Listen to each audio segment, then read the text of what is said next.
Você que usa as redes sociais já deve ter lido ou escutado a expressão "tal pessoa foi cancelada". A cultura do cancelamento invadiu o mundo digital e tem gerado inúmeras polêmicas. O ato de cancelar, ou seja, boicotar e criticar alguém de forma severa, atinge famosos e anônimos no grande tribunal que se tornou a internet. E ações como essas podem virar casos de justiça e, o pior, resultar em impactos psicológicos graves em quem sofre os ataques. Vamos saber mais sobre isso no Papo de Juventude de hoje. Para conversar comigo, eu recebo aqui o Dr. José Estevam, especialista em Direito do Entretenimento e presidente da Comissão de Defesa ao Direito de Liberdade de Expressão da Anacrim, do Rio de Janeiro. Dr. José, seja muito bem-vindo. Obrigado, Priscila. Um prazer estar aqui com vocês. Obrigada. Também aqui comigo, Lidiane Silva, ela é psicóloga, psicologia clínica e educacional. Obrigada, Lidiane, mais uma vez aqui com a gente, né? Eu que agradeço, sempre um prazer estar participando com vocês. E também o Caio Poses, que ele é ator e DJ, vai contar um pouquinho pra gente aí, que ele já foi alvo aí desse cancelamento, né, Caio? Bem-vindo também à nossa conversa. Obrigado. Vamos lá. Vamos lá, vou começar essa conversa então com a Lidiane, porque, Lidiane, essa questão da cultura do cancelamento invadiu aí as redes sociais, como a gente sabe, principalmente nesse momento de pandemia que a gente está vivendo. Eu queria que você explicasse um pouquinho para a gente em relação ao comportamento humano, né? A necessidade que o ser humano tem de fazer uma análise, de julgar, de criticar como o outro está se comportando, principalmente na internet. Por que você acha, ou a forma, né, a explicação psicológica aí que a gente tem, da necessidade que o ser humano tem em analisar o comportamento alheio? Bom, essa questão de analisar o outro, esse senso crítico, ele é construído através das nossas vivências com outras pessoas, né? É por isso que a cultura, o local, o meio onde a gente está inserido influencia muito nessas ações. Muitas pessoas hoje em dia, elas transferem para o outro, Freud fala muito isso na psicanálise, aquilo que eu não posso ser, que eu não posso ter por um complexo de inferioridade, eu transfiro para o outro em forma de agressão, né? E outras pessoas também, com alguns transtornos de personalidade, autoestima muito baixa, ela tem a necessidade de atacar o outro para ele se sentir melhor. Claro que na maioria das vezes por processos inconscientes, né? Outros já têm a consciência do mal que causa no outro e usa esse senso crítico. Eu ataco o outro antes que alguém venha me atacar. Então, há muitos processos mentais e comportamentais nessa questão do pré-julgamento. Porque é importante a gente destacar que, assim, na internet, obviamente, a viralização das informações é gigantesca, é muito rápida, mas a gente não pode descartar também que certos fatos são realmente considerados crimes, né? Quando a gente fala aí de racismo, de violência contra a mulher, de abusos, enfim. Agora, como é que se trabalha essa questão no ser humano, dessa linha tênue, né, entre o que pode ser crime e o que não é? Como é que ele reconhece? Você falou dessa questão que às vezes é um pouco involuntário, né? Como que a gente pode falar em relação a isso? Bom, esse trabalho de conscientização, ele deve ser feito também pelas redes sociais que ofertam o serviço, né? Essas diretrizes, a forma de como se comunicar, isso deveria ser instruído a todos os usuários. Tem muitas pessoas que ela não têm o bom senso, mas como eu falo, a questão da empatia. Hoje em dia muito se fala da empatia na teoria, mas poucos praticam a empatia. Então, esse despertar do bom senso, muitas das vezes é muito intrínseco, né? De acordo com o significado que cada um tem, com a personalidade de cada um, mas que eu sempre pontuo valores, princípios éticos e morais, o caráter da pessoa, ela é muito manifestado nessas ações de acusação, de, por maldade mesmo, denegrir a imagem do outro. Então, parte daquele bom senso da educação que nós recebemos em casa, parte desses princípios éticos, de valores morais do meio onde eu estou inserido, né? Para que eu possa ter uma boa convivência nas redes sociais e não ferir o outro, como vem acontecendo no cancelamento.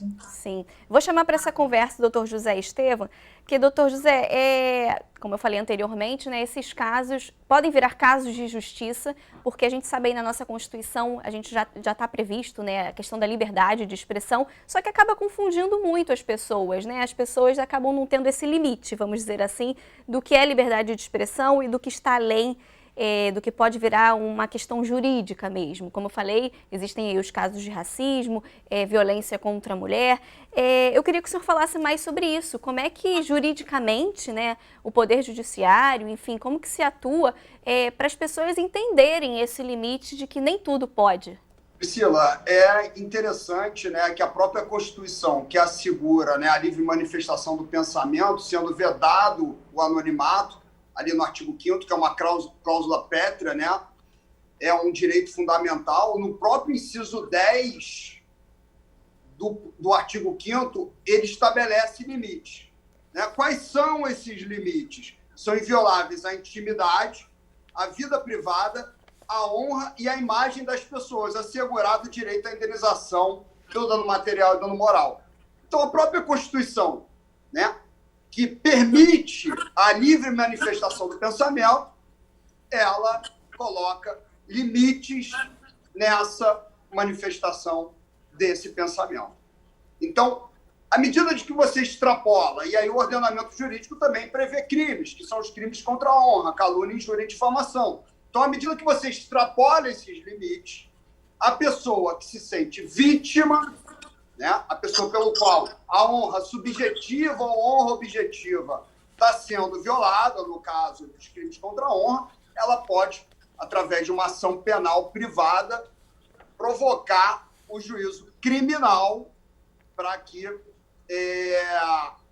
quem violou responda pelo crime ou de calúnia, de injúria e difamação. E na violação, né, através de uma rede social ou através até mesmo de uma reportagem, violando a intimidade, a vida privada, a honra ou a imagem, ela pode provocar a tutela jurisdicional na esfera civil para ter essa reparação. E aí existem também as medidas, né, de caráter de urgência, né, as medidas liminares, tanto na esfera civil quanto na esfera criminal. Bom, a gente tem um exemplo aqui do Caio, né, Caio, que vai contar um pouquinho pra gente da história dele, porque no meio dessa pandemia, que aliás a gente vai voltar nesse assunto também, sobre como as pessoas estão agindo nesse momento, que chamou a atenção aí nas redes sociais, de como que as pessoas estão lidando, né, com esse momento, e gerou esse julgamento, mais ainda, de quem está aí usando a internet, né. Caio, conta um pouquinho da sua história. Você sofreu aí o cancelamento virtual, né? O que aconteceu com você? Então, o que aconteceu foi o seguinte: uma repórter me ligou para fazer uma matéria sobre pessoas que estavam indo às festas, às baladas. E quando ela entrou em contato comigo, a primeira coisa que eu questionei ela foi o seguinte: assim, eu topo dar entrevista, mas contanto que a entrevista seja boa para mim, não seja uma entrevista negativa para mim. E no início ela falou que ia ser ok, que ia ser uma entrevista boa, que ia me divulgar, inclusive por eu ser um novo DJ, né? Eu já trabalhava como produtor de DJs há 3 anos e eu me tornei DJ nesse ano. Eu comecei a fazer curso no início do ano, em fevereiro, aí eu parei por conta da pandemia e tal, muita gente ficou sem trabalhar, a maioria dos meus amigos que são DJs ficaram sem trabalhar, e agora no final, quando flexibilizaram, né? Começaram a reabrir os eventos e tudo mais, começaram a me contratar para tocar. E aí ela entrou em contato comigo, eu falei, pô, beleza, eu topo dar entrevista, vamos lá. E aí eu, como sou um cara que, sim, não sou ainda famoso e tal, não tenho muita experiência com essas coisas de dar entrevista para repórteres, eu dei entrevista por telefone. Então, eu acho que foi aí o meu erro, porque eu acabei falando muito para ela, fiquei 30 minutos de telefone com ela, e ela usou o que ela quis na matéria e descartou o que ela quis também. Então, isso não foi muito bom, porque ela fez várias perguntas, assim, tipo, por exemplo, ela chegou para mim e falou assim, mas quando você está na balada, tipo assim, você está namorando? Eu falei, não, eu estava namorando, mas agora terminei o namoro e tal. Ela, mas quando você está na balada, você fala de Covid ou você não fala? Aí eu falo, eu não falo, eu evito falar e tal, normal, né? A gente tá ali, não quer ficar falando toda hora disso, de um assunto que está o tempo inteiro em pauta. Ela, tá, mas corta o clima falar? Eu falei, né? Aí deu uma risadinha assim. E isso já foi suficiente para intitular a matéria, assim, festeiro do Covid não fala de Covid na balada na hora de paquerar para não cortar o clima. Botou lá meu nome, entendeu? Então, assim, esse foi o título da matéria. Ainda colocou assim, vida louca, como se eu não estivesse respeitando todas as Mas regras da vamos lá, OMS. então, entender a sua... Resumindo, né? Você saiu para uma festa, no caso, a trabalho, como DJ, após a liberação da lei, da prefeitura, do Não, local. eu trabalhei não uma festa, em várias festas eu trabalhei. Eu Sim, estou trabalhando, graças a Deus, sim, porque eu sim. estava passando dificuldade, precisava trabalhar. E eu ter sido DJ foi ótimo para mim, porque como ator eu não estou pegando nenhum trabalho, sabe? Eu gravei uma novela com participação no início do ano, gravei outra novela com participação, mas desde que começou a pandemia, tudo que eu tenho gravado como ator é produção minha. Eu fiz uma série com 6 personagens, uma série de humor, que eu soltei 19 episódios, e isso também ela não citou na matéria, entendeu?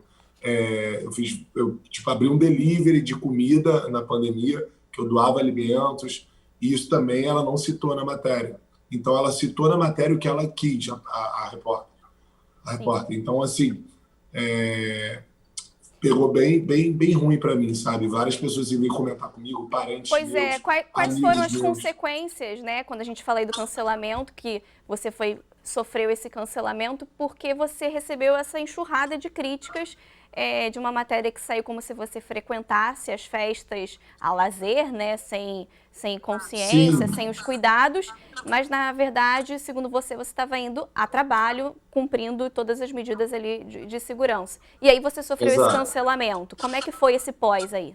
Então, assim, nas minhas redes sociais, eu não tenho entrado muito no Facebook porque estou com um probleminha de código, que o código não chega no meu celular. Então, eu não sei o que aconteceu no meu Facebook. O meu Twitter também eu não estava entrando, porque assim, eu tenho usado muito pouco o Twitter. E no Instagram eu recebi muitas mensagens, assim, tipo, pelo menos umas 50 mensagens de pessoas me xingando, pessoas falando que minha família toda ia morrer, que eu era sem noção, que matéria podre e tal, que coisa horrível que eu disse, De pessoas sendo que que você nem nem conhece também. pessoas que eu nem conheço. E aí eu fiquei mal, cara. Nos primeiros dias, assim, eu tava muito mal com isso. Eu mandei mensagem para a repórter e falei, olha só, você falou coisa que eu não falei, você deixou de falar coisa que eu falei, por que você fez essa matéria? Você me usou para ganhar cliques nessa matéria, sabe? Então, assim, aí eu depois fui respondendo um por um. Todas essas pessoas que mandaram mensagem, eu respondi um por um, explicando que pô, a matéria não era bem o que eu tinha falado e que eu estava indo só a trabalho para os eventos, que eu não estava fazendo apologia a festas, que não era essa a minha intenção, sabe? Que eu dou aula de teatro para crianças numa comunidade, numa ONG. Então, assim, eu sou um cara que, tipo, eu sou muito querido pelas pessoas e do nada, assim, eu recebi uma enxurrada de xingamentos e críticas. E muitos amigos me apoiaram. Só tem gente que riu, achou que eu estava fazendo, que eu sou comediante também. Tem gente que achou engraçado, achando que eu estava brincando. Mas não é brincadeira, era uma coisa muito séria, sabe? Tem muita gente que tá morrendo por conta do Covid. Então, assim, a minha intenção em nenhum momento foi querer fazer graça com uma coisa tão séria como essa. Então, assim, a matéria chegou a ficar nesse tom de graça por parecer que eu estava debochando. Inclusive, quando ela perguntou, mas você não fala de Covid para não cortar o clima? Do que você fala na balada? Aí eu falei, pô, eu falo de trabalho, eu falo Eu conto piadas, que eu sou humorista, eu falo de signo, eu falo qualquer coisa numa balada, tentando evitar falar de Covid. E aí ficou assim a matéria. Não fala de Covid, fala de signo, sabe? Tipo, aí que tá o tom da graça que as pessoas me zoaram. Fizeram uma figurinha minha no WhatsApp, assim, vida louca, vamos falar de signo, tipo, com a minha foto, sabe?